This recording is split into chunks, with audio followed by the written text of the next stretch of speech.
երեխային առողջական վիճակը ներկայացրեք իրենց։ Երեխեքի առողջական վիճակի հետ կապված կարող եմ ասել, Դավիթը ունեցել է առողջական խնդիր, Միքայելի առողջական վիճակը փոքրինչ ավելի լավ էր, քան Դավիթինը։ Դավիթին 3 շտաբ օգնություն են հրավիրել, անգամ առաջարկ է եղել, որպեսզի հոսպիտալացնեն երեխային։ Դավիթը հրաժարվել էր, բայց այսօր էլ ընդամենը երևի մի կես ժամ առաջ ենք տեսել, էլի նույն ցավերը ուներ, գլխացավերը ուներ, արդեն իսկ ասել ենք, որ ունի առողջական խնդիրներ։ Այս պայդրությամբ կարող եմ այդքանը ասել, ամեն դեպքում ես գտնում եմ, որ Դավիթի առողջական վիճակը այդքան էլ բավարար չէր։ Իշխանության ներկայացուցիչները պնդում են, որ դա կազմակերպված սադրանք է եղել, ավելին քաղաքականացնում են, նշում են, որ Գևորգ Գևորգյանն է կազմակերպել, ում եւս ձերբակալել են այդ օրը։ Ժողովուրդ ջան, ուրեմն այսօր էլի առիթ ունեցել եմ, հայտարարել եմ, երեխաները ընդհանրապես որևէ քաղաքական կուսակցության անդամ չեն, երեխաների ընտանիքի անդամները որևէ կուսակցության անդամ չեն։ Դա հայտարարում եմ որպես փաստաբան եւ հայտարարում եմ որպես այդ ընտանիքի մոտիկ մարդ, որտեղ հենց իմ տղաս սովորում է այդ երեխաների հետ։ Արդեն 10 տարի մենք սովորում ենք այդ երեխաներից, այսինքն երեխեքը մեծացել են իմ աչքիս առաջ։ Գևորգ Գևորգյանը ընդհանրապես բոլորս զարմացանք, դեռ ավելին ասեմ, երբ որ Գևորգ Գևորգյանին ձերբակալել էին, մենք շատ զարմացանք եւ քնչականում, երբ որ երեխեքը Գևորգին տեսան, Գևորգյան, ասեցի երեխեք ջան, այս են ձեր կասկածանքի որոշման մեջ, որ գրած է Գևորգ Գևորգյան, ինքն ասեցին, վայ բարև ձեզ Գևորգ ձյաձյա։ Շատ զարմացան երեխեքը։ Ընդհանրապես որևէ կապ, որևէ առնչություն Գևորգ Գևորգյանի հետ երբևէ չեն ունեցել։ Երեխեքը որևէ մի կուսակցության, որևէ մի պատգամավորի, պաշտոնատար անձի ընդդիմության ներկայացուցիչի հետ ընդհանրապես կապ չունեն։ Միայն մեկ բան կարող եմ ասել, երեխաները անգամ կարող եք հետաքրքրվել, յուրաքանչյուր շաբաթ գնում են պատարագի, կիրակի օրերը շատ հավատավոր երեխեք են։ Եթե դուք նկատել եք անգամ կադրերում, աղոթագրքերը երեխաների ձեռքում են եղել, արգրավել էին աղոթագիրքը, ընդ որում երեխեքը կարող եք հետաքրքրվել տեսել, ԶՊՎ-ում հարցրել եմ, ինչ եք ուզում, ասել են մեր աղոթագրքերը բերեք։ Աղոթագիրք ենք այսօր տարել երեխեքին։ Յուրաքանչյուր կիրակի նրանք մասնակցում են պատարագի, կամ Սուրբ Աննայում, կամ Զորավոր եկեղեցիում։ Ի վերջո այդ սադրանքը արդյոք անվտանգության աշխատակիցների մեղքով տեղի չունեցավ, որովհետև նրանք նախ ուշացած մտան ու փորձում էին այդ մարդկանց մեջ ճանապարհ բացել, հրել, այն դեպքում, երբ որ մարդիկ կանգնած աղոթում էին։ Եկեք ես այսպես ասեմ, ես այս պահին գործի իրավական կողմին շատ չեմ ուզում անդրադառնալ, նախ ասեմ ինչի։ Եվ հայտարարեմ նաև, որ երեխաներին դեռևս մեղադրանք առաջադրված չէ եւ հույս ունեմ, որ մեղադրանք չի առաջադրվելու, հույս ունեմ ամեն դեպքում։ Երեխաները ընդամենը ունեն կասկածյալի կարգավիճակ։ Թե սադրանք էր եւ ով սադրեց այդ ամենը, ամեն դեպքում դրա մասին կարծում եմ հույս ունենամ, էլի կրկնեմ, որ խոսելու առիթ չունենամ, բայց եթե այդպես լինի, ուրեմն վաղը ես այդ մասին արդեն հայտարարությամբ հանդես կգամ։ Տեսեք, կադրերից երևում է, որ տղաներից մեկը կանոնը կհիշեցնեք։ Միքայել եւ Դավիթ։ Դավիթն է երևույթին, ձեռքով փորձում է ինչ որ գործողություն է իրականացնում։ Կարող եք դա դետալային ներկայացնել, ինչ գործողություն է, որն է եղել դրա նպատակը, ինքը նախաքննական մարմնում հայտնել է։ Ուրեմն, քանի որ Դավիթը դեռևս հարցաքննվել է, բայց հրաժարվել է ցուցմունքներ տալու։ Դավիթը ոչ թե հրաժարվել է իր գործողությունների վերաբերյալ, ոչ թե հարվածելու, ինչպես որ փորձում են ներկայացնել, հարվածելու փորձ կատարելու մասին, այլ ընդհանրապես իր գործողությունների մասին, որտեղ ասում է, որ ես ուզում եմ իմ տեղս կանգնեմ, դեռևս դրա մասին ցուցմունք չի տվել։ Երեխան ցուցմունք չի տվել զուտ այն հանգամանքից ելնելով, ես ձեզ ասում եմ, եւ որպես ծնող, եւ որպես փաստաբան, նա դեռ չի էլ գիտակցում իր հետ, անկեղծ չի գիտակցում իր հետ ինչ է կատարվում։ Մենք չուզեցանք ավելի հոգեբանական ճնշման երեխուն ենթարկենք եւ ասենք ցուցմունք տուր մի հատ մեկնաբանի, անգամ ես, որ 3-4 անգամ արդեն առանձին տեսակցություն եմ ունեցել երեխու հետ, աշխատում եմ այդ դեպքի մանրամասների հետ չխոսեմ, որտեղ էմոցիոնալ ֆոնը շատ լարված է։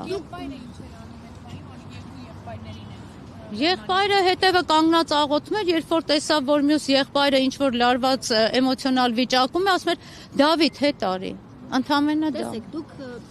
այդ գործողությունը արվել է երկրի վարչապետի նկատմամբ եւ ակնհայտ երևում է տեսանյութերից։ Դուք որպես իրավաբանությունից գիտակ մարդ, ոնց եք մտածում, ինչ պետք է անեն իրավապահները, նախաքննական մարմինը ինչ պետք է անի, որ հետագայի համար, հա, զերծ պահի հանրությանը նման գործողություններ իրականացնելուց։ Եթե դա իհարկե հանցագործություն է։ Ես դա չեմ համարում հանցագործություն, դա հարցի մեկ այլ կողմն է, բայց թույլ տվեք ձեր այս հարցի մեկնաբանությունը չտամ, որտեղ այս հարցի մեկնաբանությունը եթե տամ որպես իրավաբան եւ որպես քաղաքացի, չեմ ուզենա, որ դա ասոցացվի երեխաների հետ։ Ընդամենը դա, որտեղ ցանկացած իմ խոսք, ես արդեն տեսա, իմ նախորդ ինտերվյուից հետո տեսա նաև թե ինչ մեկնաբանություններ են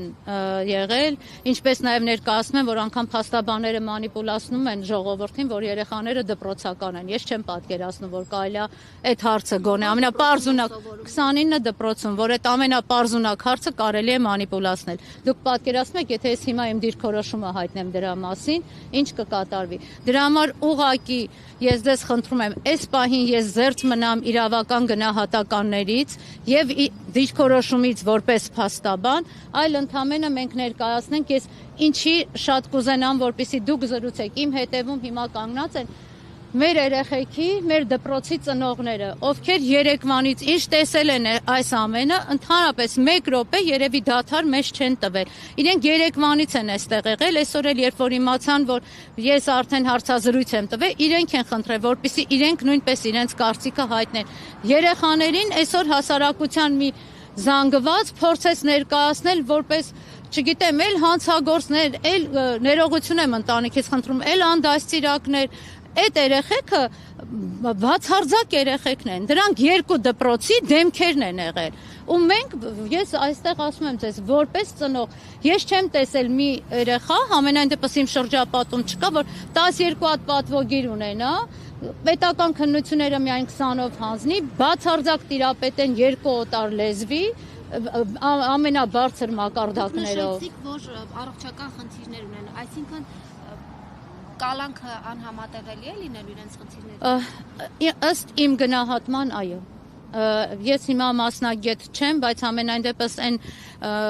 բժշկական փաստաթղթերը, որոնք որ իմ ձեռքի տակ կային, ավելի մանրամասը չեմ կարող ասել, որովհետև դա արդեն անձնական բնույթի է, իմ գնահատմամբ այո։ Մարդու իրավունքների պաշտպանի հետ զրուցել եք, ներկայացրել եք այդ հիվանդության։ Հիվանդության թղթերը չէ, երեք երբ որ արդեն խոչընդոտ էր ստեղծվել քրեական վարչությունում եւ մեզ տևական ժամանակ չէին թողնում երեխաների մոտ բարձրանանք, մենք դիմել ենք մարդու իրավունքների պաշտպանին, 1 ժամ ու կես հետո նրանք նույնպես արձագանքեցին, 1 ժամ ու կես հետո մենք կարողացանք բարձրանալ վերև, այսօր նույնպես ասեմ, որ ՄԻՊ-ի գրասենյակից աշխատակազմից այցելել էին երեխեքին եւ նրանց կենսապայմանների մասին փորձել էին տեղեկանալ։ Արդարացել էր, տեղում բուժօգնություն ցուցաբերել են կամ Դավիթը հրաժարվում է գնալ բուժհաստատություն ու ինչու։ Դավիթը ոչ թե հրաժարվել էր, այդ պահին արդեն կարողացել էին համապատասխան միջապնդության արդյունքում, երբ որ երեխան վատացել էր, գիշերը 4-ի սահմաններում է եղել, անմիջապես չեմ կարող ժամանակավոր պահպանման մեկուսարանի աշխատակիցներին որևէ բան ասեմ, շատ արագ արձագանքել են եւ շտապօգնության մեքենան հրավիրել էին։ Երբ որ բժիշկները փորձել էին մի քանի ինչ-որ մի ժամանակ չէին կարողացել երեխայի վիճակը կարգավորել, առաջարկել էին, որպեսզի տեղափոխեն բուժհաստատություն, բայց որոշակի ժամանակ հետո ներողություն, երբ որ կարգավորվել էր երեխայի վիճակը, երեխան արդեն հրաժարվել էր, բժիշկներն էլ արձանագրել էին, որ այս պահին արդեն կարիքը չկա։